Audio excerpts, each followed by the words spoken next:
அனைவருக்கும் வணக்கம். இது உங்கள் Grandma's kitchen. Grandma's kitchen channel பார்த்தீங்கன்னா நிறைய பேர் இருக்கும். ஆனால் கிராண்ட்மாஸ் கிச்சன் ஜோஷ்வா டேனின்ற என்னோட பேர் அதோட சேர்ந்து இருக்கும். இந்த சேனலில் இது வரைக்கும் சப்ஸ்கிரைப் பண்ணாதவங்க மறக்காமல் சப்ஸ்கிரைப் பண்ணிடுங்க. இன்றைக்கி நான் உங்களுக்கு செஞ்சு காமிக்க போகிறது சிக்கனில் ஒரு அருமையான டிஷ்ஷு சிக்கன் சுக்கா. ஸோ இந்த மெத்தடில் சிக்கன் சுக்கா பண்ணிங்கன்னா குழந்தைகள் ரொம்ப விரும்பி சாப்பிடுவாங்க. ஃபஸ்ட்டு அதுக்கு தேவையான பொருளை பார்த்துடுவோம். சிக்கன் பார்த்திங்கன்னா நல்லாவே கழுவி இதில் வச்சுருக்கேன். என்ன பார்த்தீங்கன்னா இதில் வந்து வெறுமை மிளகாப்பொடி 2 ஸ்பூன் மிளகாப்பொடி, இஞ்சி பூண்டு பேஸ்ட்டு, அதுக்கு அடுத்து பார்த்தீங்கன்னா 1 ஸ்பூன் இஞ்சி பூண்டு பேஸ்ட்டு போட்டிருக்கேன். ஒரு 1/2 டீஸ்பூன் கரம் மசாலா தூள் போட்டிருக்கேன். போட்டு நல்லா ஸ்மாஷ் பண்ணி கொஞ்சம் லைட்டாக சால்ட்டு போட்டிருக்கேன். 1/2 சால்ட்டு போட்டிருக்கேன். போட்டு இது நல்லா ஃப்ரீசரில் வைக்கக்கூடாது, ஃப்ரிட்ஜில் தான் வைக்கணும். ஃப்ரிட்ஜில் ஒரு 1 ஹவர் வச்சு நல்லா அந்த மசாலா இறங்கியிருக்கு. அதுக்கடுத்து பார்த்தீங்கன்னா ஆனியன் ஒரு 2 ஆனியன், பெரிய ஆனியன் எடுத்திருக்கேன். இந்த மாதிரி ஸ்லைஸாக கட் பண்ணிக்கோங்க. அதுக்கடுத்து கொஞ்சம் பச்சை மிளகா 4 பச்சை மிளகா நல்லா கீறிடுங்க. அதுக்கடுத்து பார்த்திங்கன்னா கொஞ்சம் கறி லீவ்ஸு. இது பார்த்திங்கன்னா வந்து லாஸ்ட்டில் ஃபைனல் டச்சுக்கு ஒரு 2 டீஸ்பூன் வந்து பார்த்திங்கன்னா பச்சை மிளகா எடுத்திருக்கேன். இது வந்து பார்த்திங்கன்னா கேப்சிகம் எடுத்திருக்கேன். அடுத்து பார்த்திங்கன்னா பட்டை 2 ஏலக்காய், அன்னாச்சி பார்த்திங்கன்னா 2 எடுத்திருக்கேன். அவ்வளோதான். இப்போ எப்படி செய்யுதுன்னு உங்களுக்கு காமிக்கிறேன் நான். ஃபஸ்ட்டு பார்த்திங்கன்னா ஆயிலு. ஸோ ஆயில் கம்மியாக ஊற்றுங்க. ஏன்னா சிக்கனில் கொஞ்சம் இந்த கொழுப்பு லைட்டாக இருக்கும். நான் கொழுப்பில் எடுத்துட்டேன், இருந்தாலும் அந்த கொழுப்பு லைட்டாக இருக்கும். அதனால் பார்த்தீங்கன்னா ஆயில் வந்து கம்மியாகவே ஊற்றுங்க போதும். ஊற்றிட்டு அடுப்பை சிம்மில் வச்சுக்கோங்க. சிம்மில் வச்சுட்டு நெக்ஸ்ட்டு பார்த்தீங்கன்னா ஸோ இதில் வந்து பார்த்தீங்கன்னா இந்த பாருங்க கிராம்பு எடுத்துருக்கேன், 2 ஏலக்காய், கொஞ்சம் பட்டை, அன்னாச்சி எடுத்துருக்கேன். இதை போடுங்க. லைட்டாக இதாக இருக்கும். ஸோ நெக்ஸ்ட்டு பார்த்தீங்கன்னா கொஞ்சம் நமக்கு தேவையான சோம்பு எடுத்துருங்க. சோம்பு நான் சொல்லலை, நீங்கள் சோம்பு கொஞ்சம் போட்டுக்கோங்க. சோம்பு வந்து இதில் லைட்டாக போட்டுக்கோங்க. ஒரு அடுப்பை சிம்மில் வச்சுக்கோங்க, கருகக்கூடாது. நெக்ஸ்ட்டு பார்த்தீங்கன்னா ஆனியன். இந்த ஆனியனை எடுத்துருக்கேன். இதில் ஆனியனை போட்டுருங்க. போட்டு நல்லா ஃப்ரை பண்ணணும். நல்லா ஃப்ரை ஆகட்டும். இதில் பார்த்தீங்கன்னா ஆனியன் நல்லா சாட்டே பண்ணணும். பண்ணும்போது நல்லா ஒரு ப்ரௌன் கலரில் வர வரைக்கும் நீங்கள் நல்லா வதக்கிடுங்க. இதை வந்து பார்த்து நல்லா வதங்கணும். இதை வதங்க என்ன பார்த்தீங்கன்னா லைட்டாக சால்ட்டு போட்டுக்கலாம். அதுலேயே அதில் சால்ட்டை போட்டுருங்க. இதுலேயும் கொஞ்சம் சால்ட்டு போட்டிங்கன்னா நல்லாவே வதங்கிடும். சால்ட்டு கொஞ்சம் போட்டுக்கோங்க. பாருங்கள் சால்ட்டு. ஸோ இந்த அளவு லைட்டாக போட்டுக்கங்க. நான் சால்ட்டு போட்டேன். நல்லா சால்ட் நல்லா போட்டுக்கங்க. போட்டு நல்லா வதக்கிடுங்க. லைட் கோல்டன் ப்ரௌன் வந்துருக்கு. இதை பார்த்தீங்கன்னா வந்து லைட்டாக மூடி வைப்போம். ஸோ மூடி வைக்கும்போது டைட்டாக மூடும்போது லைட்டாக வதங்கிடும். பாருங்கள் லைட்டாக வதங்கிருக்கு. நல்லா கோல்டன் நல்லா ஆகட்டும். வதக்கும்போது நல்லா வாட வரும். நல்லா வதக்கிடுங்க. பாருங்கள் ஓரளவு கோல்டன் ப்ரௌன் வந்துருச்சு. ஸோ இந்த ஸ்டேஜில் இந்த கறி லீவ்ஸையும் க்ரீன் சில்லியும் போட்டு நல்லா லைட்டாக வதக்கிடுங்க.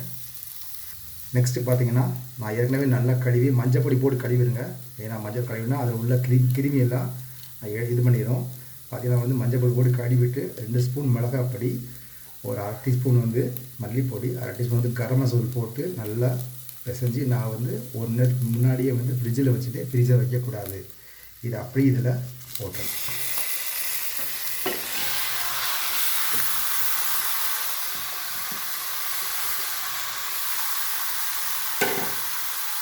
நீங்கள் பண்ணும்போதே வாடை நல்லா வரும். பாருங்கள் வாடை சூப்பராக வருது. பாருங்கள் நல்லாவே நான் வந்து வதக்கியிருக்கேன். ஸோ இந்த ஸ்டேஜில் தண்ணி ஊற்றக்கூடாது. தண்ணி எப்பொழுதுமே சிக்கன் வெளியிலேருந்து வாங்கிட்டு வந்தீங்கன்னா தண்ணி ஊற்றாமல் செஞ்சு பாருங்கள். தண்ணி ஊற்றாமல் நல்லா குக்கரில் வேக வச்சுட்டு அதுக்கப்புறம் தண்ணி ஊற்றுங்க. இல்லைன்னா அந்த கோழியோட டேஸ்ட்டே மாறிடும். இதான் உங்களுக்கு நல்ல டிப்ஸ். உங்களுக்கு இந்த மாதிரி செய்து தண்ணி ஊற்றக்கூடாது. இது அப்படியே என்ன செய்யணும்னா நான் வச்சுக்க லிட்டால் அவையே மூடி வச்சிடலாம். ஒரு 15 மினிட்ஸ் நல்லா வேகட்டும். பாருங்கள். ஸோ இதில் பார்த்தீங்கன்னா வந்து தண்ணி இருக்கும். நல்லா பாருங்கள் தண்ணி இருக்கா? நம்ம தண்ணி இருக்கும். அடிக்கடி நல்லா கிளறி விட்டுக்குங்க. ஓகேவா? நல்லா இதை நல்லா இந்த மாதிரி கிளறி விட்டுக்குங்க. கிளறிவிட்டே இருக்கணும். அடி பிடிக்காது. ஸோ இந்த மாதிரி நல்லா கிளறி எடுத்துக்கங்க. நல்லா வேகட்டும். திருப்பி மூடி வச்சுருவோம். பாருங்கள் 15 மினிட்ஸ் ஆகிடுச்சு. ஸோ அதுக்கப்புறம் நம்ம வந்து இந்த லிட்டை எடுத்துடலாம். எடுத்து வச்சுருவோம். வச்சுட்டு பாருங்கள் தண்ணி நிறையா வந்திருக்கா. நான் தண்ணி ஊற்றவே இல்லை. இங்கே பாருங்கள் தண்ணி நிறையா வந்திருக்கு. இந்த ஸ்டேஜில் நல்லாவே கிண்டி விடுங்க. இது கறி வெந்துடும் உங்களுக்கு. ஓகேவா? நல்லா கிண்டி விடுங்க. நல்லா கிண்டி விட்டுருங்க. நீங்கள் வந்து அந்த மேரினேட் பண்ணும்போது போட வேண்டியது 2 ஸ்பூன் வந்து மிளகாய் பொடி, 1 டீஸ்பூன் வந்து மல்லிப்பொடி, 1/2 டீஸ்பூன் வந்து கரம் மசாலா தூள், அதை போட்டுக்கோங்க. ஓகேவா? உங்களுக்கு மல்லிப்பொடி வேணுன்னா 2 டீஸ்பூன் போட்டுக்கலாம். இப்படி பண்ணும்போது பார்த்தீங்கன்னா தண்ணி நல்லா இஞ்சும்.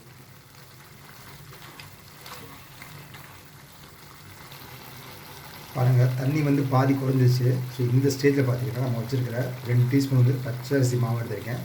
இது போட்டால் கொஞ்சம் கிறிஸ்பியாக இருக்கும். அதனால் நல்லா போட்டு இதோட கலந்து விட்டுருங்க. இந்த பச்சரிசி மாவு போடும்போதே கொஞ்சம் கெட்டியாக வந்துடும் உங்களுக்கு. தான் நல்லா கெட்டியாகிடுச்சு. தண்ணி கொஞ்சம் இல்லாமல் இருக்குது. நல்லாவே இது பண்ணுங்க. இந்த ஸ்டேஜில் நீங்கள் மிளகு பொடி வேணால் போட்டுக்கலாம். நான் போடலை. மிளகு பொடி வேணும்னா நீங்கள் என்ன செஞ்சீங்கன்னா ஒரு 2 டீஸ்பூன் போடலாம். அது 1 டீஸ்பூன் கூட நீங்கள் போட்டுக்கலாம். காரம் அதிகமாக வேணும்னா 2 டீஸ்பூன் போடுங்க. காரம் கம்மியாக வேணும்னா 1 டீஸ்பூன் போட்டுக்கோங்க. போட்டு நல்லா இந்த மாதிரி வந்து கிண்டிடலாம்.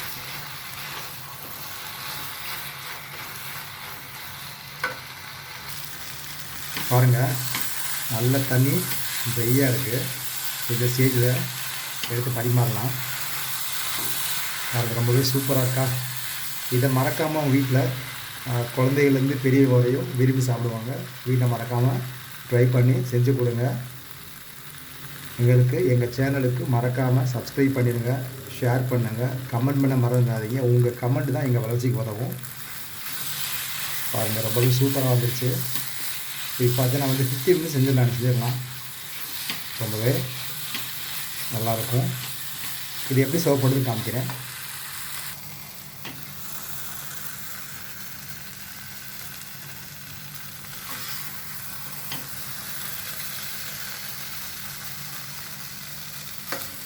அடுப்பு ஆஃப் பண்ணிடுங்க. ஆஃப் பண்ணிவிட்டு இது நல்லா இந்த மாதிரி சர்வ் பண்ணிடுங்க.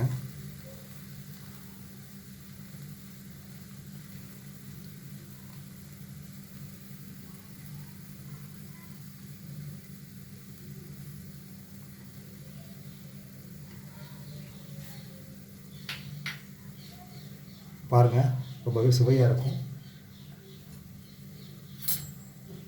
குழந்தைய விரும்பி சாப்பிடுவாங்க. சீக்கிரமே காலியாயிரும்.